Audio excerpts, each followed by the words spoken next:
All right. So, yeah, so we're talking about the reasons for a structured approach to the software development process. Um, we want we identify from the syllabus that many organizations are dependent on their computer systems.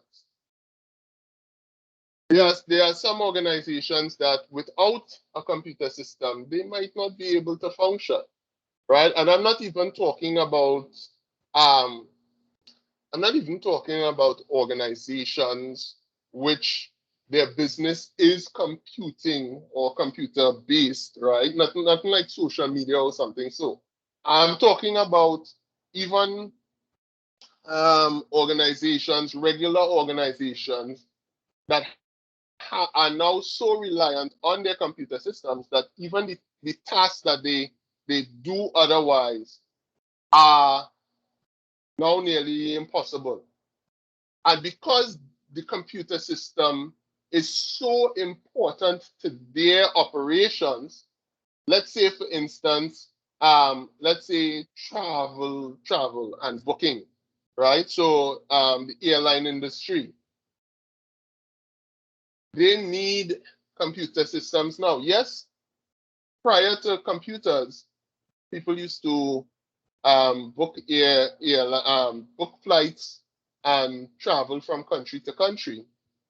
But now computers have become so ingrained into the airline industry that if there are problems or if somebody implements a system and it was not developed in a structured way, it was not developed in a way where maybe changes might be able to be made easily and without affecting the data that has already been collected within that computer system or within that industry, then if anything goes wrong, the industry might be crippled for a couple of days. All right. And you could always draw back to an example of like of systems with like that got held to ransomware. One famous example of that is the English National Health Service system, where some hospitals in England got held. What the virus did is that it encrypted all of the data on the computer system. And when the persons who were using that system tried to access the data, which is like all the patient's data and all the doctor's notes, etc. And this also brought to light how many of those systems were old, because that was a couple years ago, but they were using operating systems from a few years back. And so the operating systems were old, the systems were not up to date, and the data was not backed up. So what happened is that the hackers who released the virus that encrypted all of the data in the system sent them a Bitcoin address and said, deposit, X amount of money to this Bitcoin address by a certain date, or you will not get your data unencrypted. And despite the hard work of many computer scientists, right, I believe that what they ended up having to do was to meet the demands of the hackers. They had to pay the ransom, right? And in hopes that they would have decrypted the system and give them back access to their data. And you remember, this is hospital data, this is critical data.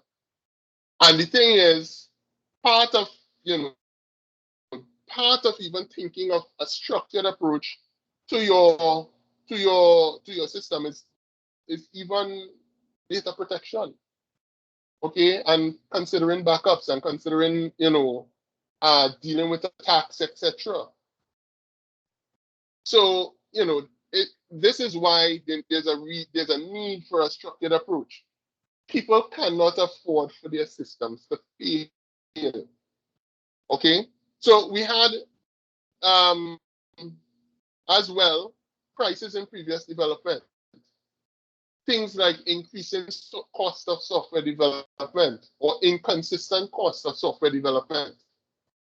So part of structuring software development is identifying how much certain people should.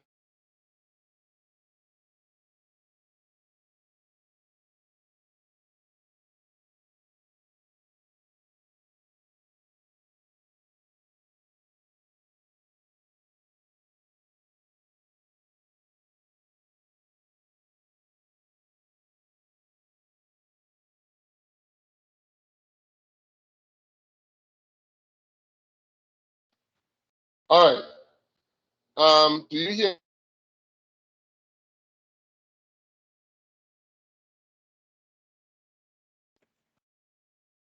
So now we can hear now.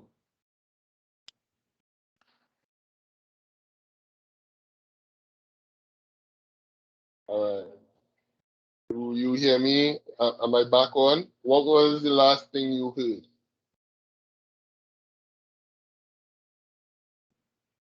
Yes, so you can hear, I think you're seeing some with parts of software development, something around there.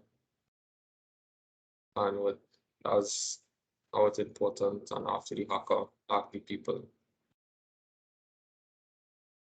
Okay, so you didn't hear when I spoke about the crises and like the increasing cost of software development and the inconsistency with the cost, etc. Yes, so get up to there.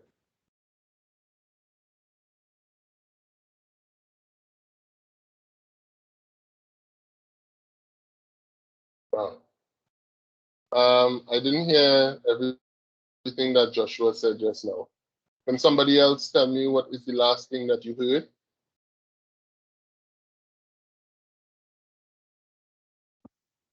So we heard when it had say crises and previous the crises in the increasing cost with software development. But whatever you said after we didn't hear. Okay. All right. So, well, what I was talking about was the increasing cost and the inconsistency of cost of software development. In terms of there being no structured way to price the development of certain things, right? Somebody might charge more money for something small, somebody might not charge enough money for a big project. And really and truly, software engineers and software developers had to come up with ways to be able to consistently to be able to measure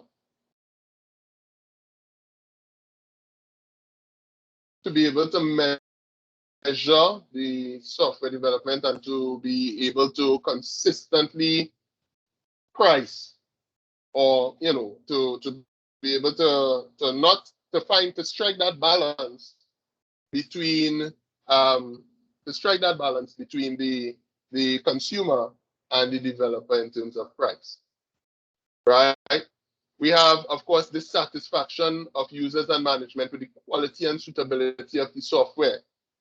So in terms of the quality of the software provided, and if it is really appropriate for the task, again, there needed to be some way to measure what actually needed to be done. And you could not leave that up to the interpretation of just the programmer based upon the description of the client. So this talks about probably the need for analysis. This talks about the need for analysis. And of course, we have increasing length and complexity of the software. There needs to be a way to manage software. So, okay, because what might start off as something simple and manageable for one person to do, over time becomes a huge project. Certain people might have to be assigned to certain parts of a project, and there needed to be a way for some sort of measurement and interaction between the different fractions so that the software, that there is control in terms of how the software works together to form an entire system. Okay, there was also the need for standard interfaces for users and other software. And actually, when it comes to like interface and talking about interfaces, etc., it's always amazing that interfaces kind of standardize over time, regardless of how different things feel. Interfaces standardize over time. Even if you look at Android and iOS now, as opposed to Android and iOS over the last, let's say 5 to 10 years. At one point, they felt visually like two very different systems. Now they've kind of come to the same interface, very similar in terms of the interface, because Android would borrow something from Apple, Apple would borrow something from Android, right? And it's all in the name of good interface design. It's even the same for you could say Mac and Windows, but not to the same extent. But all things considered, for all applications, both sets of them have to have a menu.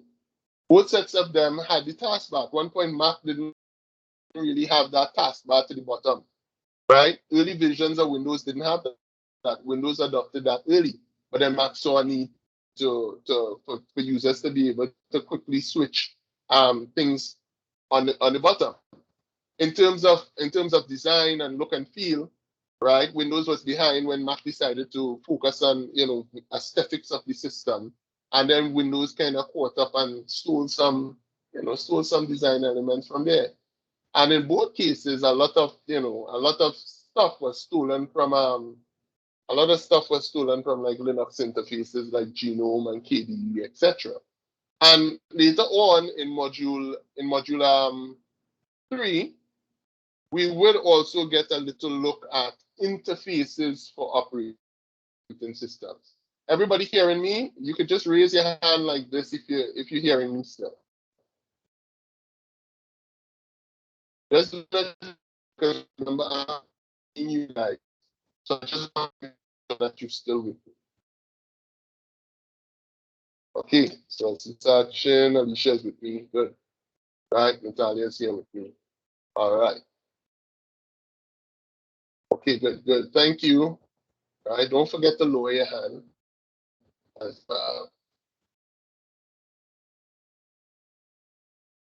So another aspect or another need for a structured approach to software development, and this is just the intro that we're doing here, right, is the need for a tighter control of the process. So we need to be able to maintain control of the process, in terms of finding and fixing errors and finding and fixing unwanted features or unwanted aspects of features as early as possible. And the process must be visible. So you must be able to say, okay, this is where I'm at.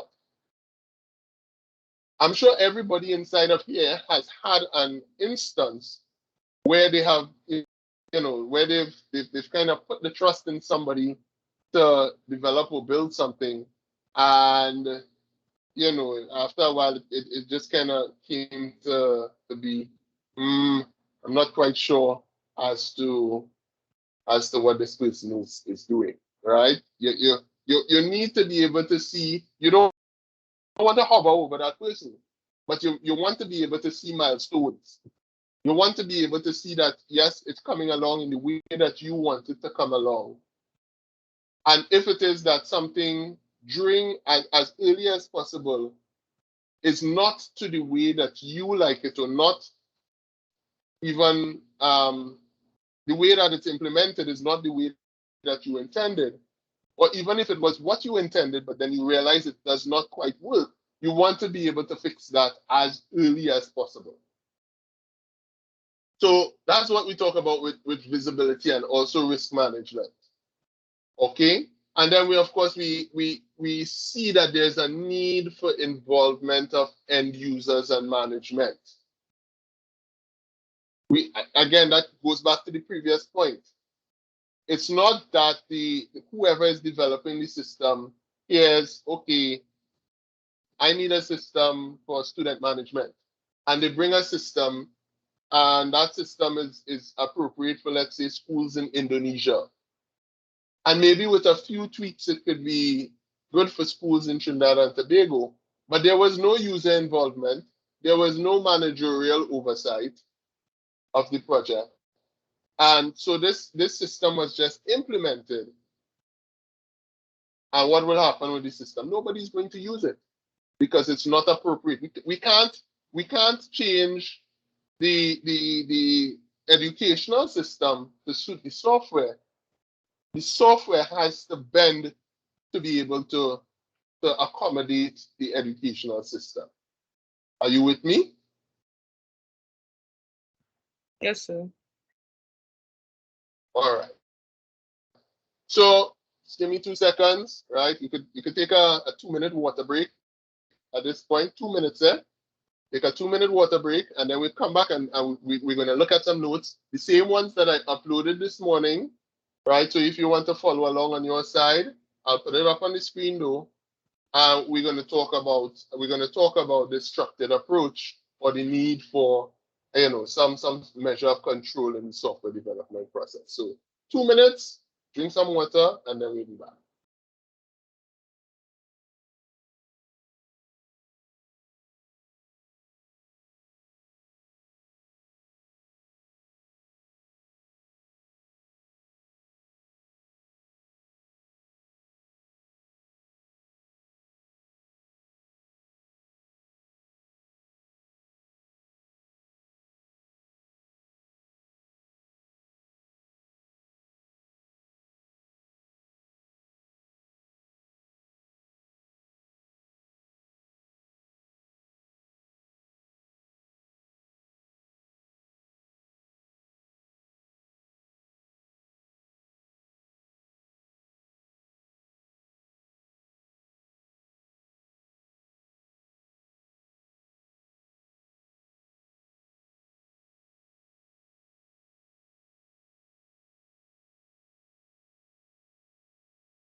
All right, back. Dehydrated. I realized that you all actually got like 4 minutes there. All right, so you guys are back with me? Yes? No? Seeing my screen? Yes, Yes, sir. sir. All right. I'm not sure if Josiah's voice just lagged or if he just was speaking slowly. But I heard yes. All right, so we say we want to know what software this module, as we just identified, is about software engineering. This module is about software engineering. So let's take a look. They start off right here, right? We have two words, software and engineering. What is software? Okay, what is software? Software is, as they say, more than just program code. A program is executable code. So we did programming last year. So last year we created some executable code that serves some computational purpose. For us, most of it last year was just simply about, most of the code we created was just for educational purposes last year. All right. Software is considered to be a collection of executable programming code, associated libraries and documentation. So now this part here,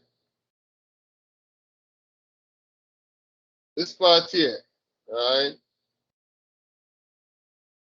is really important. So software is not just the code that you write. You also have to create that documentation. You also have to have support for the code that you write through associated libraries. So when you have a specific requirement, you could create a software product. But again, your software must have documentation. You must be able to say, okay, this is how the software is used. We will look at documentation too, as part of the activities, and documentation as an output or a deliverable as it relates to coding and testing. Okay, what is engineering? Right, engineering is really about building stuff, but not just building stuff. We must use well-defined scientific principles and methods. So engineering does not operate under simply just building something useful by luck. Engineering is deliberate. Okay?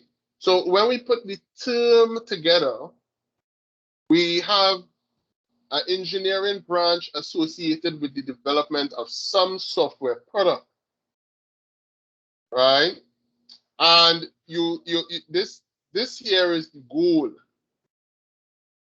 to have an efficient and reliable software product. So what we create has to be as efficient and reliable as possible. And this doesn't mean that it has to be, don't confuse it, eh? It does not mean that it has to be the most efficient or the most reliable. But it has to be created with efficiency in mind, and it has to be to a certain standard of reliability. And we have to remember that this is an iterative process. This is an iterative process. So software engineering does not just stop when you create the product. Software engineering does not stop when you create the product. And we see it all the time. How often do you get notifications about updates on your computer system?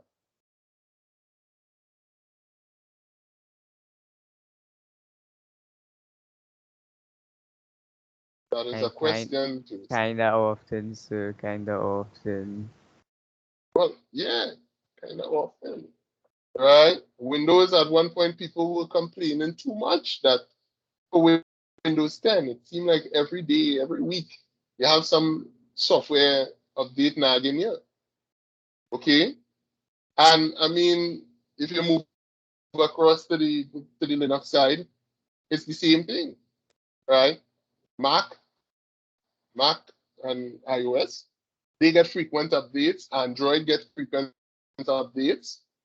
And this is all in response to always making the software more efficient and more reliable. Sometimes the updates don't really have to do with the hardware that you particularly own, but in an event to probably encompass and to make the system reliable for newer hardware, updates have to be pushed.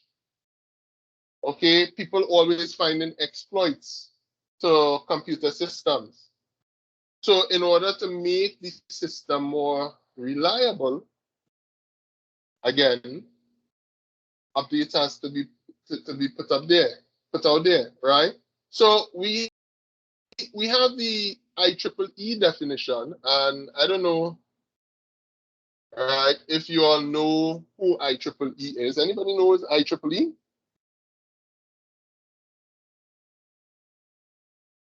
Yes, no. No, sir.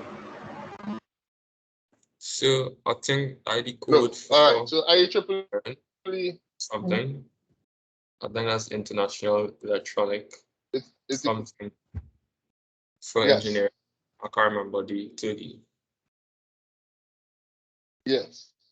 I yes, I think it's the International Electronic and Electrical Engineers or something so, right? But they set a lot of the standards, right? Or the Institution for Electrical and Electronic Engineers. They set the standards for quite a bit of the hardware and the software that we use. Okay. Let me move on to the next page. This Microsoft Teams thing is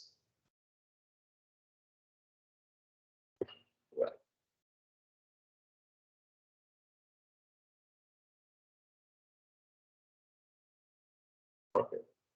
All right. This Microsoft Teams thing is just giving me a little issue on the side. Right. All right. Good.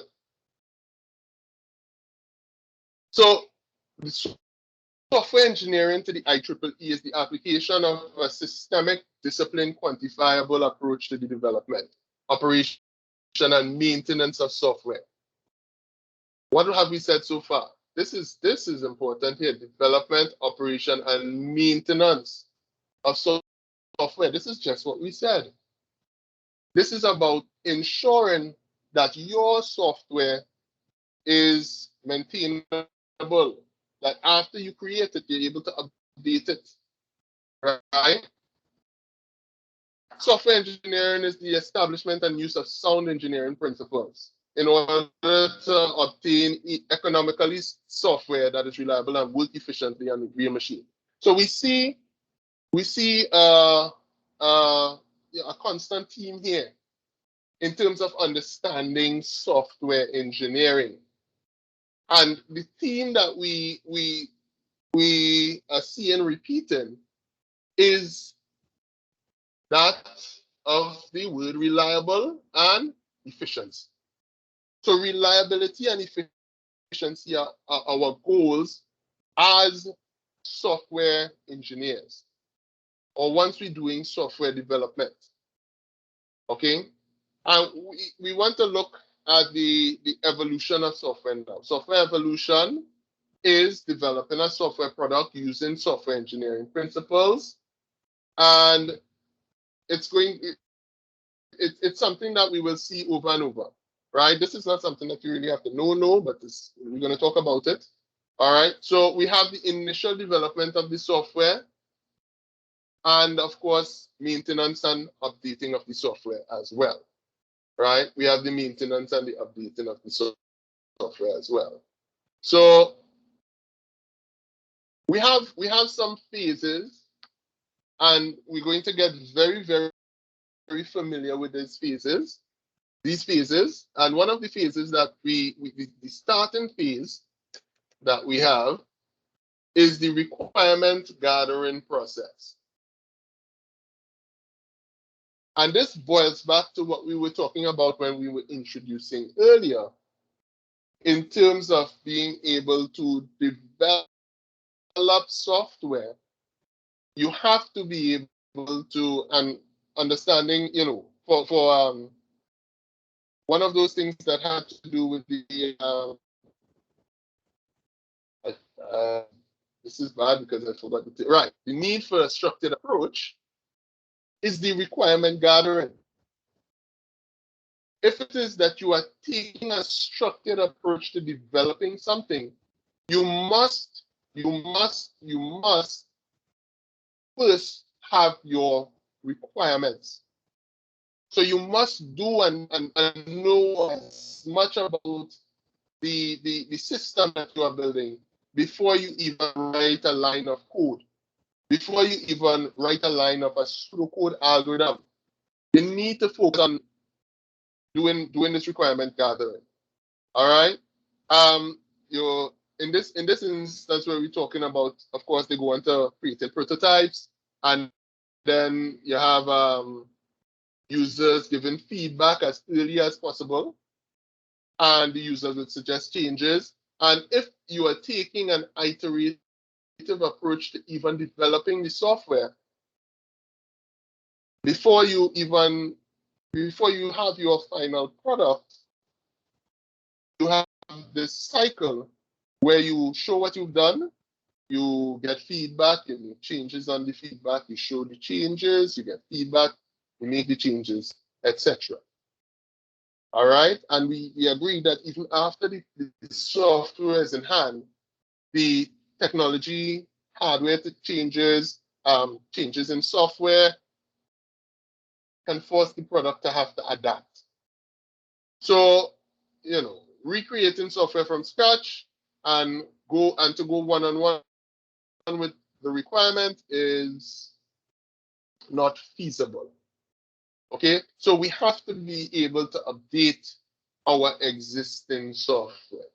These software evolution laws, we don't really have to talk about them. Yeah, I would advise you on your own time, even though it's not a requirement for us right now. I would suggest that you just read this just for your own knowledge, right? With the static and practical and embedded software, etc. And the overview as to these different types of software, right? So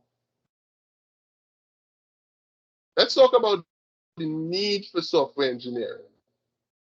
Why do we need software engineering? Need for software engineering arises because of higher rate of change in user requirements and environment on which the software is working. What does that mean?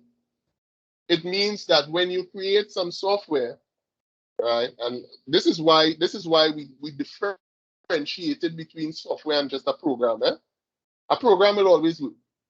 So if it is that I wrote a program and a program is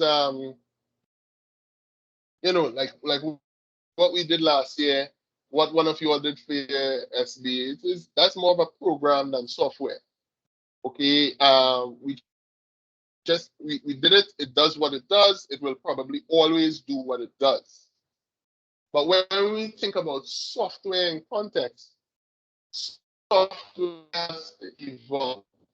I know that because I always say, I probably use references from when I was in school. And when I was in school, the first time that I used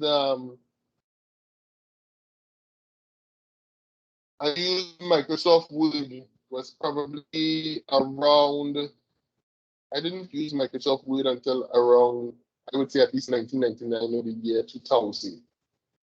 Right? Before that, I used a program called WordPerfect or something, so by Corel. And before that, we had like a dedicated word processor. And this word processor was a computerized device, but it had like my grandfather bought it for my mother. It had a screen. The screen had two colors, black and amber, and we could only really and truly all it was for typing up. It was a glorified typewriter. It was a typewriter with a screen. And then you could also play Tetris on it. That was the two things that it had. Right? You had Tetris, you had that. And that there was functionality there. But then when we got a computer system, I got my first computer in about 1998, I believe it was. And that was also the first time, in 1998, it was, Jaden. I spent many hours playing Tetris on that word processor, right? It was very useful, but it was very limited in what it could print as well, because it had like a dot matrix type of 1998 was not that far back, right, Varun? I know it sounds like the before time to you guys, but it was not. Okay. On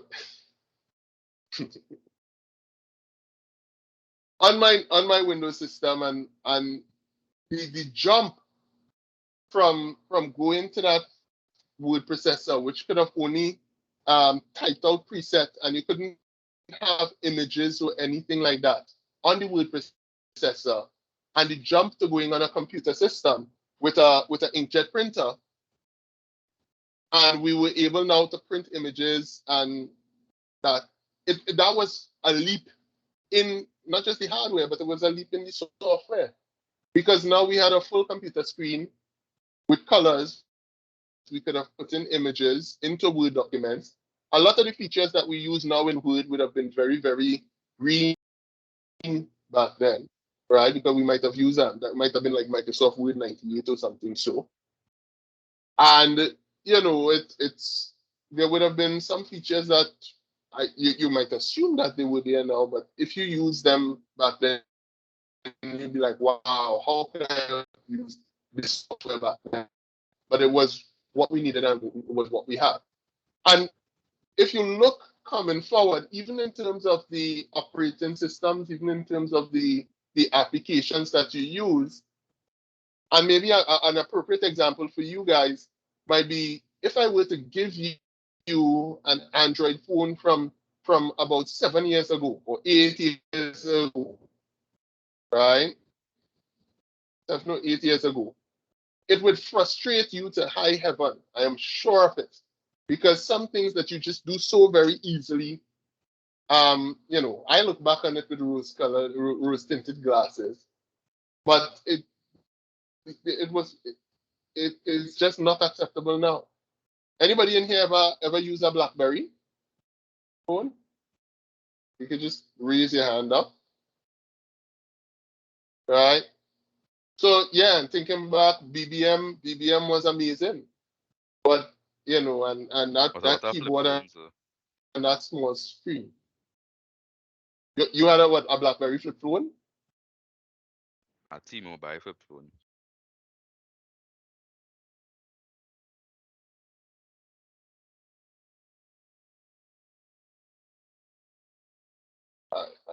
I didn't hear properly. I don't know why incoming audio is bad for me right now. I really may have to move where my computer is. Or the audio route.